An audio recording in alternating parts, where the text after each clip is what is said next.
the vision of where we will go on from 004 to 005 and far into the future, of building a sustainability and a consistency in a crazy space, but now a space that Misfits has occupied and controls. Yeah, for sure. And I think the breadth of who can fight and who can participate in X Series events is really anyone with a public profile. That's the beauty of it. I think we've brainstormed about where this could go. Is it politicians? Is it rappers? Is it actors? Is it YouTubers? I think it can be everyone. We want to make sure that the door is open for everyone. We want to do that on a global basis, as I say. But I think for the sports industry, what we are trying to do with the X Series is hugely innovative. I also think it's really important because as the younger generations come into watching sport, obviously we want to engage them. We want them to be subscribers and customers of DAZN. The crossover of sport with new age celebrity, is how I describe it, is super important, I think, to engaging that next generation of sports fans and for DAZN for making them customers of our wider business. So we're tremendously excited and very proud to be foundational partners in all of this. Thank you. And I would add to that, I also feel that we are doing something for the whole boxing space in terms of attracting those young eyeballs. And that leads me on, really, to the man on my right, the man who occupies the space at the very top of the castle, the man who, is so behind this movement and someone who has dedicated so much time into this sport already, but approaches it as a true professional. And how else can I introduce you? The king of the castle. Over to you, Mr. KSI. Yo, what's up? It's your boy, KSI. Thank you, everyone, for coming. In terms of Dillion Danis not being here at the moment, I think it's quite disappointing, disrespectful to me and everyone who's, here expecting him to show up. But, it's definitely not something I haven't seen before. Same thing happened with Alex Wasabi. We were meant to fight, and, he obviously flaked. And I don't know. Maybe it's my presence.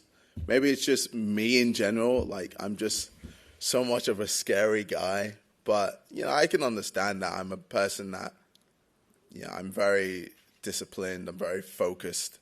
And, if you look at my resume, I don't lose too many times. So, I think for Dillion, that's probably seeping in.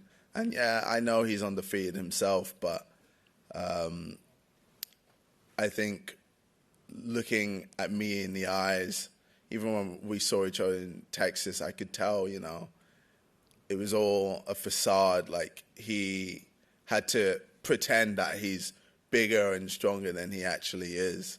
And it kind of shows, like, him not being here shows how little he really is, how small his mindset really is. And, he says, I'm not a real fighter, but, I'm always here. I'm always ready. And he, as someone who says is a real fighter, has not made the plane trip to fight me, or to see me, should I say, and then has not made, even the Zoom call to see me. He is terrified. He's petrified of me. And it's disappointing.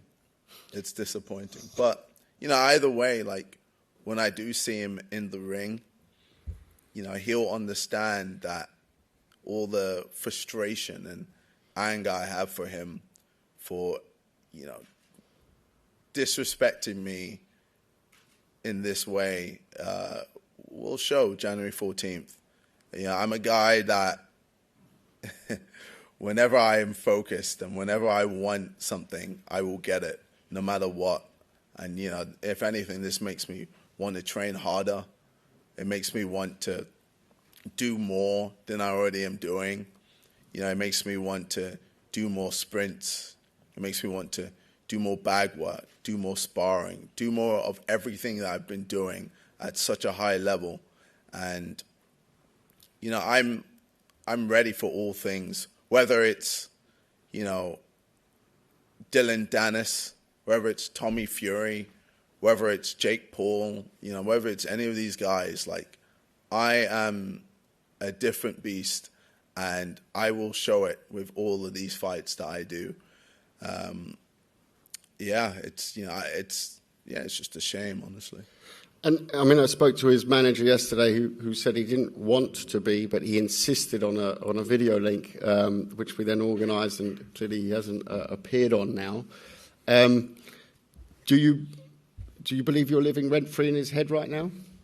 I believe I'm all he thinks about, and I think I'm in his nightmares. I think I'm constantly terrorizing him, haunting him, and it's making him slowly break down. It's making him feel like, wow, maybe I'm way in over my head. You know, I say this guy isn't a fighter. I say this guy is a phony, this, that.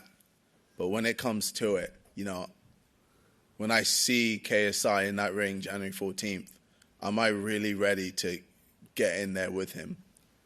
You know, many have tried to beat me and have failed. And does he really think he's going to be the guy to be able to beat me? I don't think so.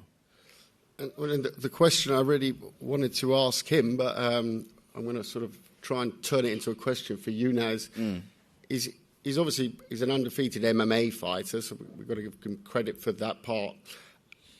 He'll be, I'm assuming, working with striking coaches, working with boxing coaches. How do you and your team with Alexis and Marios, how are you preparing for what must be one of the hardest challenges? Is he's certainly a fighter on paper. We can't take that away from him. But it's an underscript when it comes to boxing. I mean, I felt the vibe in that ring in Texas before the armed police stormed the ring. Yeah. It was, you know, but it's not a grappling competition. It's not a competition on the floor. It's a stand-up man-on-man. How do you prepare for that? Is it like any other opponent? Have you been studying his moves inside a Bellator ring? Well, I mean, with Dillion Danis, you know, we know he's a southpaw, and you know, we know he's a fighter. You know, throughout, like he's been training with Conor McGregor, etc. And you know, that's his job. His job is to fight. That's all he does. Whereas I'm not a fighter. I'm a guy who has done YouTube as well as music. As you know, these are my career paths: YouTube, music. You know, I've got Prime, I've got XIX sides. You know, I make sidemen videos. I do all these other things, and I also box. So that is, you know, a thing which again makes it so funny that I'm still here, you know, with all my schedule, with all everything that I do, and then he isn't. But yeah, with Dillion Danis, you know, we know with him an area that he thinks he's going to be advantageous is in the clinch. He thinks he probably can work away in the clinch and do certain moves in order for me to, you know, not know what I'm doing. And you know, he thinks he'll have a better inside game than me. But we've been working on that. We've been working on making sure, you know, in the clinch, I'm doing work. You know, I'm not just in no man's land and lost. Same with, you know, the type of boxing that we've been, you know, working on, and the type of techniques, etc. You know, we've been working on new techniques, been working on new stances, working on new angle changes, and you know, shifting and all these other things to make sure when I get in that ring, I'm just an absolute animal. And I just want to see the fear in his face. I just want to see it in his eyes. I just want to see him crumble beneath me and just really understand that all the hard work and everything that I put into this, I'm going to unleash onto him. Yeah. It's quite a statement. I mean, I can second to that. We're on our 5 days together in Austin. You arrived with the full training team who were training over there. So I think if certain professionals had that mindset, they would also be a lot further in any career, actually. He's not here. Let's give it one final last message, because clearly there'll be millions of people watching this. What message, one-to-one, he's in front of you now. What do you say to Dillion now, KSI? Well, I mean, Dillion, you're probably training hard, or you're probably thinking you can play mind games with me, but my mind is so strong. It's bulletproof, and nothing can penetrate. I am a man that has lived on the internet. I've heard the worst of the worst. I've been through it all publicly, when it comes to, family situations, or when it comes to just life in general. A lot of it has been public, and I've had to go through all of that. So nothing you can do can break me. And when I get in that ring, I'm going to break you mentally and physically, and I don't want you to be able to ever say to anyone ever again that you are a fighter. I want the whole world to know that you're a piece of shit and you're getting fucked up. I think that's a very clear statement. On that note, let's head to the floor for some questions. Mm-hmm.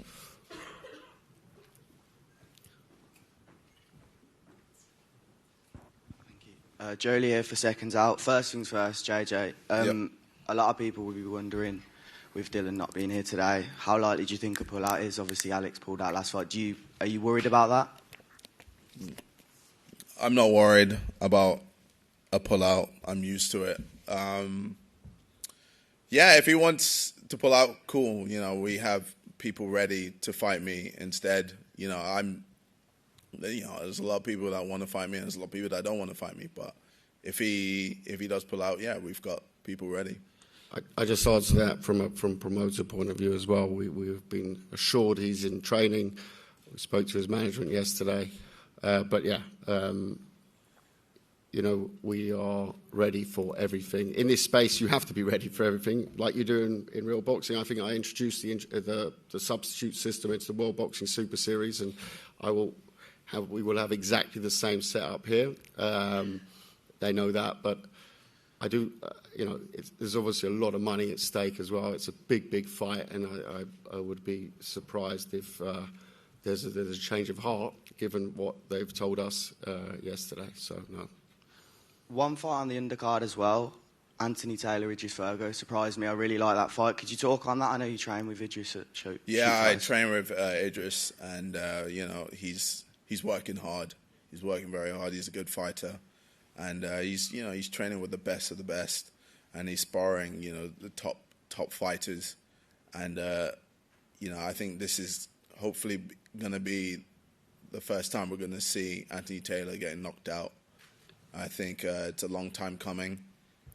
He's a man that loves clout. His whole game is clout. Everything to do with Anthony Taylor is just clout. Even when he hit Dillion Danis, and he said he did it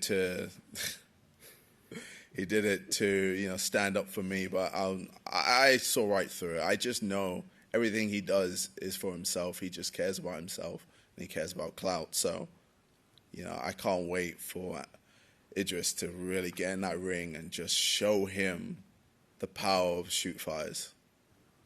It's funny with Anthony Taylor. It's when you put with a series of events coming together, and you see them repeating, and it's developing its sort of own ecosystem. You see, wasn't Anthony Taylor, I think, a week before fighting on the streets of Dubai, and then a week later he's fighting on the streets of Austin in the car park. So you can see already the type of characters that you get. I'm not going to mention any names, but in classic boxing I can think of a few that are quite similar to Anthony Taylor. So we're hoping that the English boy does his business on Jan 14.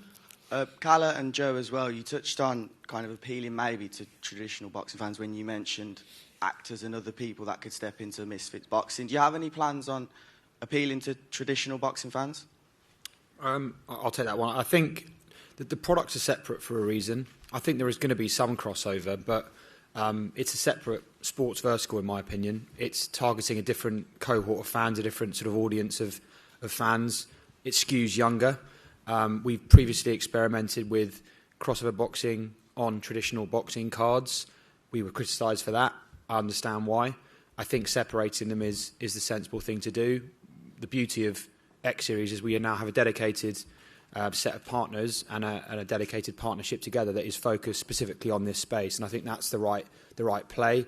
It definitely doesn't dilute our investment in traditional boxing. We're the world's largest investor in traditional boxing. We have a global schedule of traditional boxing events, major pay-per-views. This is a separate product, and I think it appeals to a different set of fans primarily. There will be crossover, and we're obviously open to that. But it each exists in their own lane, and that's good for us. I'd just add to that, if you've got a new demographic signing up to DAZN, which has such a wide variety of boxing offerings, it's only natural that, and I actually remember one of JJ's posts right at the beginning when he was talking about the system, he said, oh, look, you can see this fight and that fight, and you were surprised yourself how much is on that platform. It's a door opener for the young to go on there to watch their heroes like KSI, and then hopefully they'll look at it and say, oh, hold on, there's a bit of that classic boxing. I'll look at that, you know, and that's the overall goal, of course. I also think it's fantastic for traditional boxing that some of the world's leading marketeers, which is what these guys are, some of the world's leading business people, have chosen to play out their rivalries in the sport of boxing. It could easily be anything else. It could be any number of things inside and outside sport. The fact that boxing is the chosen medium for that to happen is great, I think, for traditional boxing, because what traditional boxing needs is lifeblood, and that comes from new fans and new ages and new generations of fans coming into the sport. This isn't the silver bullet. There isn't a silver bullet, but it will definitely help. Rack Noble from Boxing UK. KSI, if you are to get past Dillion on the 14th of January, what are the possibilities we'll see yourself and Jake Paul headline at Wembley Stadium in 2023? I mean, that has always been the goal. The goal has always been Jake Paul. You know, that's the reason why I've come back into boxing, to show everyone that Jake Paul is nothing. But, yeah, it could be Wembley Stadium. It could be any stadium, you know, in the UK. It's going to happen. You know, we're negotiating at the moment, and, yeah, we're working on making sure it's one of the biggest fights of all time. And Kelly, you already peaked at millions of views for this whole Misfits venture. How much more can you grow this? How many more people can you expand to? How much more can you take this? Well, I think that, you know, the beauty of it lies in consistency, in whatever you do in sports programming. And if you look at now that, I remember our first press conference for the O2. I do a lot of press conferences every year, and I was so nervous because I didn't know anyone who was up there, really. Yeah, I was like asking Mams, asking JJ, like, well, tell me a bit about this one, that one. And now I look at a card, and that's on my notes. I don't do notes for press conferences. I've got the card up here, and I'm like, okay, that's a good fight. Oh, that's interesting. We were just discussing before. So I'm actually a great guinea pig, right? Because if you look at it, I can look and dissect this card. I can have a proper chat with you about this card now. Right? We don't need to do that. We can do that one-on-one. But what I'm saying is the more consistency, the future of this space of Misfits, which provides a framework, a go-to place, a safe place to conduct your trade.